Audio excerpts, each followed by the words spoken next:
Ho, ho, ho! Merry Chapmas, everybody. Hope that it makes you happy to know that Chapmas has arrived.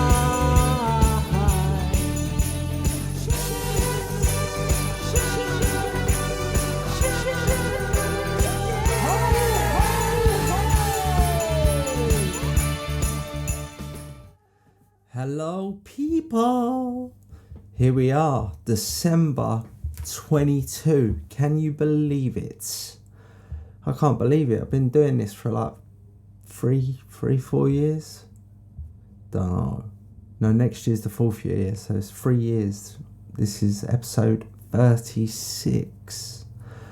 Okay, so we are we've got the second half of the Audio V gig at the Fiddler's Elbow for you. So we've got the other 5 tracks plus a cheeky chap tale like usual.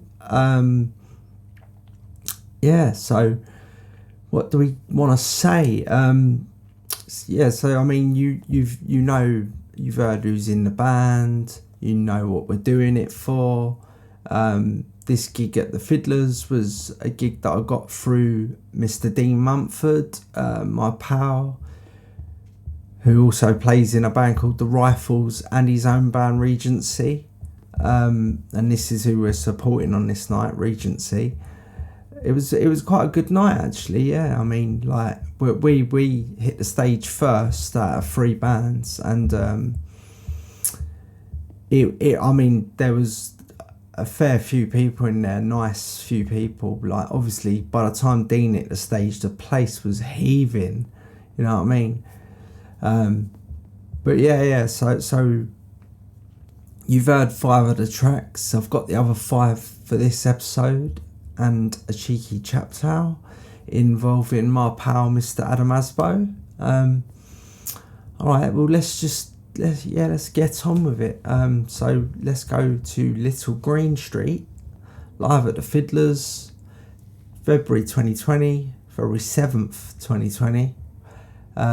Yeah, nice.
Nice one. Yes, and that was Little Green Street. All right, moving on. Next up is a tune called No One Knows Him that I co-wrote with my friend Amon. And this is like back when we was 14, nearly 15. Yeah. And it's still being played today, and I am 41, so have that. Nice.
that was No One Knows Him.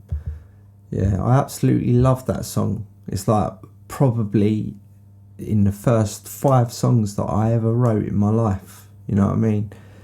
And I can still to this day remember sitting in Amon's mum's bedroom on the end of the bed, like him with the acoustic guitar in his hand and me with like a pad and a pen and paper. Like it's just like that will never escape me. And that song has stood the test of time, because I mean, I'm not in a band with Amon anymore, do you know what I mean? Amon hasn't really kept up with the old music route. He's like, do you know what I mean?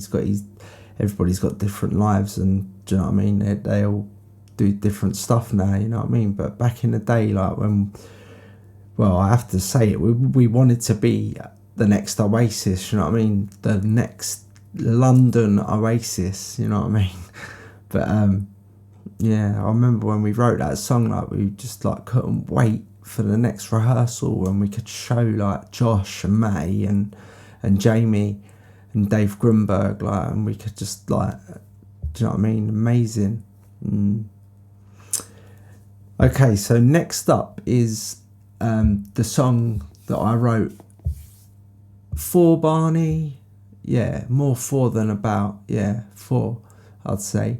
If you want to buy this EP, Take Me Back EP on iTunes, search John Chapman Take Me Back, and the picture on the front of the cover is actually a picture of the block that Barney lived in, which is Tideswell in Ingester Road, and you can actually see Barney's house, you know what I mean, from my window. It's mental. Well, I should say from my mum's window, because I don't even live here no more. Oh, I do live here, but I just don't live here in this house. No, but anyway, so yeah, Take Me Back. So it's the song, this Barney for Barney's song, and obviously, if I ever got famous, I would give these 3 kids a bit of a donation or something. You know what I mean, like. But anyway, yes. So yeah, but this song played in Audio V, like, so we as you can hear from the other recordings, there's a female singer who is Jenny Neal, and she was fantastic, great voice. The girl's on fire, you know what I mean? More of a folky sort of singer, but I tried to bring out the demons inside her and make her a rock singer, but I don't know if it worked, but it was great. But anyway, so I write all these songs and sing them myself all the time and all that, yeah. But then obviously we had this girl in the band, and she's playing percussion and doing backing vocals, like, and like, just, you know what I mean, she's got a better voice than me, you know what I mean? It's like, you know, this girl's her talent is being wasted if you don't, like, do you know what I mean? Let her have a go, you know what I mean? So I sort of, I don't know when it was, in one of the rehearsals or whenever it was, but we had a chat, and like we was playing 10 tunes. So I said to her, look, right, there's 10 tunes there. I said, pick any one you want apart from Black Blanket and you can sing it. So she went through the tracks and said, yeah, I'd like to sing Take Me Back. And she said that she'd sing it for Barney as well. So if anytime you ever hear me or Jenny singing Take Me Back, it's for you, Barn. Love you, mate. Yeah, so but I mean, it's just it's really weird, like, for me as a songwriter. I'd never heard anybody else, like, I'd obviously heard them doing backing vocals on the songs and stuff, but it was with my lead vocal, you know what I mean? And I just like, she chose this song, and like, I was like, okay. And then we had to change the key slightly as well, so it was more fitting for her voice, you know what I mean? Which was weird for me again, but it weren't so bad, you know what I mean? For me, it was just sticking a capo on the guitar on the second fret or whatever, and then it ordered the key for her, like, but obviously like the bass and what Phil was playing on lead guitar and what Jenny Grossman playing on violin had to change from the way we was playing it, because like it's not as easy for them just to stick a capo on, you know what I mean? But well, I mean, Phil and Jenny Grossman wouldn't have found it hard at all, because they're proper musicians, you know what I mean? Kerry, on the old bass might have, she would have had to practice it a bit more than the other two, I'd say, because she was new to the bass, you know what I mean? But she took to it like a duck to water, mate. I'm telling you, yeah, that was really good. But anyway, let me try and get out what I'm saying here. So I'd never heard anybody sing one of my songs. Do you know what I mean? The lead vocal to one of my songs before, ever in my life. Do you know what I mean? And it was actually amazing, you know that, because I was like, I'm playing acoustic guitar in the song, but I'm just like watching Jenny, you know what I mean? And yeah, it felt really good, you know what I mean? Watching someone sing a song that you've written, and it felt amazing. Yeah, it was, and I suppose her being such a good singer as well, you know what I mean? It made it even more amazing. But yeah. But anyway, so I've got the live version from the only gig Audio V played. So have a listen to this and see what you think. But yeah, I haven't actually seen Jenny or I spoke to Kerry not so long ago. But I mean, the two Jennies, I haven't actually seen Sam. Tell you the truth, I have spoke to Phil over text messages and stuff, but yeah, I haven't seen any of the old Audio V lot. But so this is Take Me Back with Jenny Neal singing lead vocals. Nice one, have a listen, hope you enjoy it. I'll hand you over to the lovely Jenny Neal. This one's called Take Me Back. This one's for Barney, Still Love You.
is amazing. I'll tell you what, I don't know. Yeah. I think when you hear someone singing one of your songs, it just feels good, man. It feels good. So I suppose when I'm getting a bit too old and decrepit, I suppose I'll start writing songs that, well, hopefully for my daughter. She's a little rock star in the making, mate. Yeah. Well, anyway, let's move on. Okay, whiskey's up next. Whiskey drinking Cockney Scots. Now this tune is all about my pal Adam Asbo. Adam is a soul. He is a soul. I tell you what, mate, that geezer's a soul. Yeah, he's do you know what I mean? He is lovely. The geezer's lovely. He's a proper fella. Do you know what I mean? Like in every way, shape and form. He's a. Do you know what I mean? Like if you cross him, you will get crushed. But if you're his pal, you're his pal. You know what I mean? Yeah, the geezer's like. Yeah. So anyway, this song picks out probably some funny little bits and pieces or whatever. Like. And he's adopted the name Adam Asbo, and you know Asbo stands for antisocial behaviour order, but he adopted that name. Do you know what I mean? Being around Camden because his missus lives in Camden, so he moved in with his missus, and then he's just always been known as Adam Asbo from Camden. But he's got Scottish roots, and he is from Kentish Town, like me. Yeah, but yeah. So this song, Whiskey Drinking Cockney Scots, is written with Adam. He influenced the whole thing. You know what I mean? Like when I wrote the song. This is like, so I'm one of them people. I'm not one of them people that writes music first. You know what I mean? Like a lot of people do, but I sort of start. I think it's because I couldn't play an instrument in the beginning, so I just wrote loads of lyrics here and there and everywhere. And I remember I wrote this song on paper, just the lyrics, like, and it had a bit of a melody or whatever, cause the way I would show people or whatever. But I can remember showing Adam. He probably wouldn't remember this, but I showed him this song when it was in paper form or whatever, and I can remember him reading the lyrics and like a big smile on his face, and he was like yeah. And then it was like, I don't know, maybe a year later when I could play a little bit of guitar, I just sat there with the song and just thought, oh, I need to write some chords so I can sing this song in a band. Do you know what I mean? And I done it, and this is how it sounds, how I made it sound. Or whatever. Well, I suppose this is like Audio V as well, helping me out with this. But if you listen to me, my vocal melody, the guitar, it's all me. And top geezer Adam. Yeah, have a listen to this one. And then we have got a cheeky chap tale, but we'll talk about that in a sec. Have a listen to Whiskey. Nice one. Yeah, this next tune is called Whiskey Drinking Cockney Scots. And this tune was actually written for Mr. Adam Asbo. If anyone knows him, I'm sure you've heard of him. He can't be here tonight because he's at Her Majesty's pleasure.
I think that was a well done to Jenny there. It was good a pop. Yes.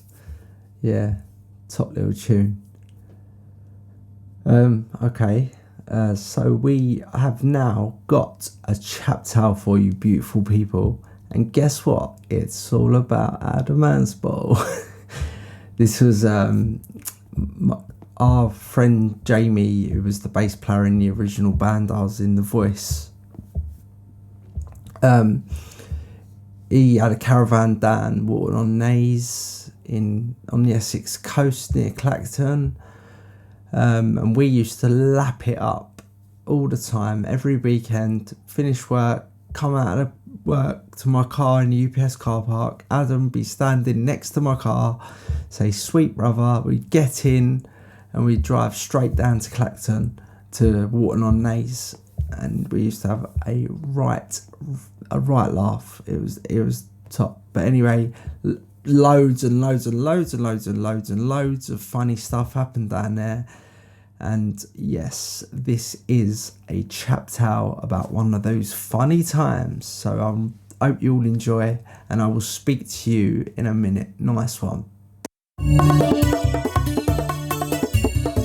Chap tales. Don't you wanna hear some chap tales? Hello and welcome to another chap tale. Okay, so we've got quite a funny one for you today. All right, so my once upon a time friend, Jamie Nicholas, had a caravan in a caravan site in Waterton-on-Naze, near Clacton in Essex. And basically every Friday after when I finished work, we'd all Jamie was already down there, and my friend Adam Asbo, he would usually meet me outside my work, which was the delivery company UPS, and their depots in Kentish Town. So I would come out of there at 4 o'clock, 4:30, something like that, and Adam would be outside waiting for me, and my motor would be parked in the UPS car park. And basically we would jump in the motor and fly down to Waterton-on-Naze. I don't know, hour and 20 minutes, something like that. Yeah, we'd arrived there, and Jamie would already be down there. Occasionally Jamie's mum was there as well, and Eileen's was brilliant, you know what I mean? So yeah, and there was also like all sorts of people that were down there at different times, but like for a good while, the main three was me, Jamie, and Asbo. Anyway, so this story that I'm gonna tell, right, it's just about this Saturday afternoon in Wharton, in Naze Marine, where his caravan was, and so we're all in the caravan, and Adam had brought this blow up waiter on like a remote control bottom. So, and he had like a tray and that, and we used to stick drinks on the tray, and then like whoever had the remote control would like guide it to the person in the caravan, like with their drink or whatever. And then, nice one, take a drink, and off to the next person. But I don't know what happened, but we was like, I think there was a couple of other people there, which was probably like maybe Robert Wren, I don't know, someone else, but whatever. So we're all in his caravan. We're having a laugh with this waiter, getting it to deliver drinks to different people, sitting in different places and that. And anyway, I don't know how this happened, but this is Adam's waiter. He's brought it with him at Old Asbo, and I don't know how this happened. Adam might tell you it was me. I'm not sure, but anyway, this waiter's popped, right? So you got like this base with like a saggy waiter hanging off the back of it, and I think the tray was probably connected to the actual remote control part, so that was probably still all right. But yeah, Adam got a bit upset about it actually, because like I don't know where he got it from or whatever, but yeah, he got a little bit upset, but he was all right. So anyway, so it's laying there on the floor. So I've decided to pull the head off of it, like so it's like this rubber head now. And then Adams took it off me, and I don't know what he used, scissors or what, but he's cut 2 little round holes for the eyes and a little round hole for the mouth. And so we're in there like, and it was a hot day. I remember that, and I remember Asbo just like had his jeans on and that, and he didn't have a top on, I suppose, because it was like really hot or whatever. But he stuck this mask on, and it was so funny. And for some reason, we decided to call it the Dean mask. Now, if you speak to Jamie or Adam, I'm sure they might be able to tell you why we called it the Dean mask, but I can't remember. So anyway, we're having a laugh, and Adam's put this mask over his head, like, and he looks like a bloody nutter. So in the arcade that was like attached to the Naze Marine caravan site, they had this like arcade machine called the Euro Dance Mat, and it's like, you know, like you can basically do dancing or whatever. So we're all in the caravan, and I'm saying to Adam, oh, it'd be so funny, mate, if you go over to the arcade dressed like that with that mask on and start giving it someone the old dance mat. So he's agreed to it, and we've gone over there, like, and all 4 or 5 of us, I can't remember how many, but whatever. So we've gone over there and like stuck some money in this machine, and Adam's like jumped on the old dance mat, and he's giving it some with this mask on, and I swear to God, it looked like a mix of Grease and the Texas Chainsaw Massacre. So anyway, he's dancing and he's getting right into it, you know what I mean? And he's doing well as well. The points are going up, and there's like a few like people in the arcade just watching us, just like laughing, like thinking he's a nutter. But then I don't know what happened, but like the machine ran out of money, and like Asbo's just looked at us like, and he's all like heated up from dancing and all that, like, and he's just like, I need some food. And I was like, what? So he's run down this corridor straight into a restaurant, yeah, where there's loads of people having lunch. And I ain't joking. He's got this mask on. He's got no top on, and he's running around like, and all the kids that are in there, like a lot of the younger kids are getting pretty scared of him, like. But I just couldn't believe it. We all followed him. So he's running around like a nutter looking for something to eat, and he's found a banana. So he's grabbed the banana off this table. I don't know who it belonged to or whatever, but everyone's looking at him like he's a nut. And then in the restaurant, there's a door that goes outside to the swimming pool. So he's run out the door and he's just jumped straight in the pool with this steam mask on, yeah? And you can't sit, he's just disappeared under the water. And all of a sudden, right, this banana's come out of the water like some periscope. And it's like looking round. And then Adam's like started like, I don't know how he staying underwater with his hand out the water with this banana in it, like, and he started making his way to the side, like, and a lot of people are like getting quite scared of him. So anyway, when he gets to the side of the pool, like, he climbs out and he just jumps over this fence. And like, I don't even know what was on the other side of it, but he's just gone. He's just disappeared. Like, everyone's like in the restaurant, they're all like, oh, what's happening? What's happening? And all the swimming pool, the arcade. So the rest of us are all just standing there and we are in tears. It is just so funny, right? So we're just standing there and then he's gone, like, so we just ended up getting a drink or something and we're just standing like by the pool or whatever. And then it's so funny because Adam comes walking back in the main door. And he's not got no mask on now. Obviously, the jeans he had on were wet. He's changed them. He's got a top on, shoes on and that. He's walked over to us and he's like, because everyone's still a bit, like, some of the kids are still, like, quite scared, like, and he's like, so what's happened? We all look right there. We're just like, oh, but that was a classic. I'll tell you what, that was a classic. Growing up with great people is a great thing. Yeah, but yeah, that's unbelievable. It was you had to be there it would have been even funnier if you was there, but you have to take my little rendition on it. And anything that you want to have double checked, speak to Adam, speak to Jamie, speak to Ren, and speak to the ghost, whoever the fifth person was. But yeah, okay, so that's another little chap tale for you. Hope you've enjoyed that one, and I will speak to you all very soon. Nice. Mwah. Chapcast! Yes, and that's the end of that chap tale. I've got some great ones going to come up next year. I tell you what, I am going to be spilling the beans. Yeah, so that was whiskey for Adam, and then a chap tale with Adam in it. So nice little treat for yourselves. Okay, so I have got one song left, which was the last song that we played in our set, The Fiddler's Elbow.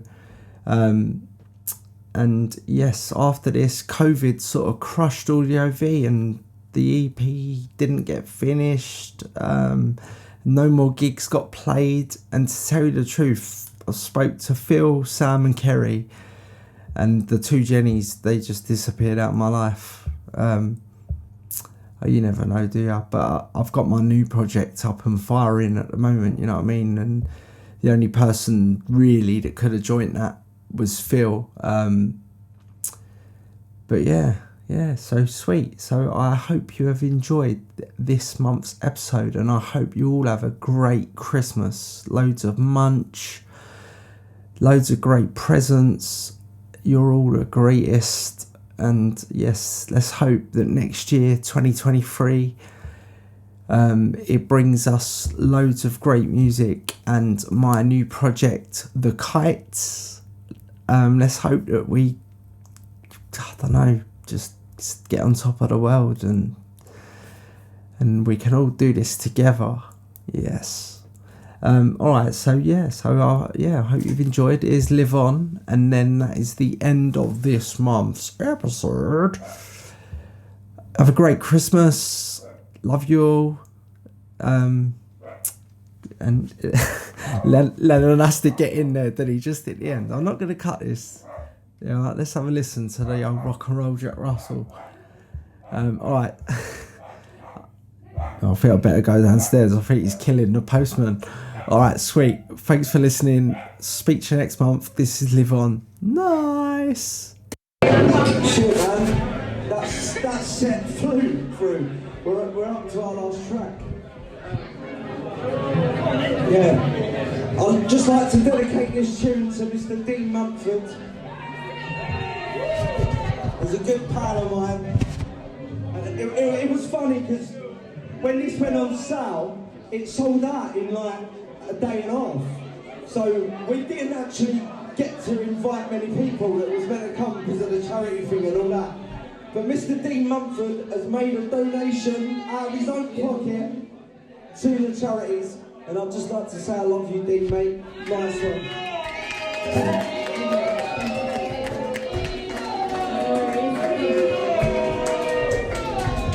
Every rifles geek. Do you know? Alright. I'll buy you a beer in a minute, mate. Alright, let's have it. Live on. Love you all. Thanks for listening. See you next time.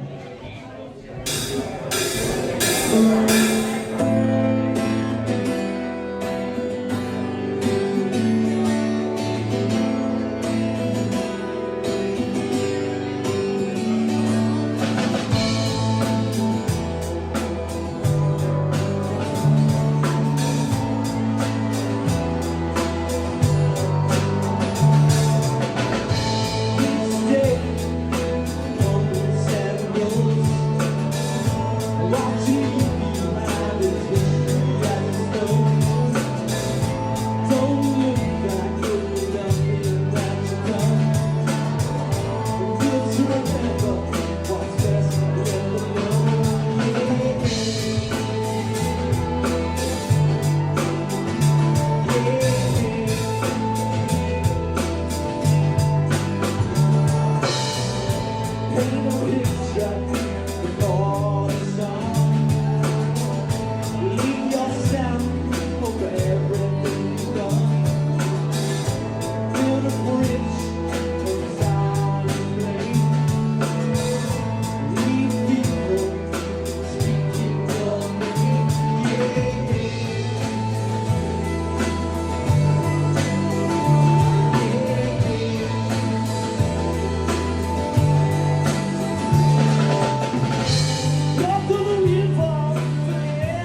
like to say that some talent on drums at the back. Phil Kerrigan on lead guitar, Kerry Norris on bass guitar, Jenny Grossman on violin and backing vocals, and Jenny Neal on vocals. I'm John Chapman, nice one. I'm Tamarine, nice one.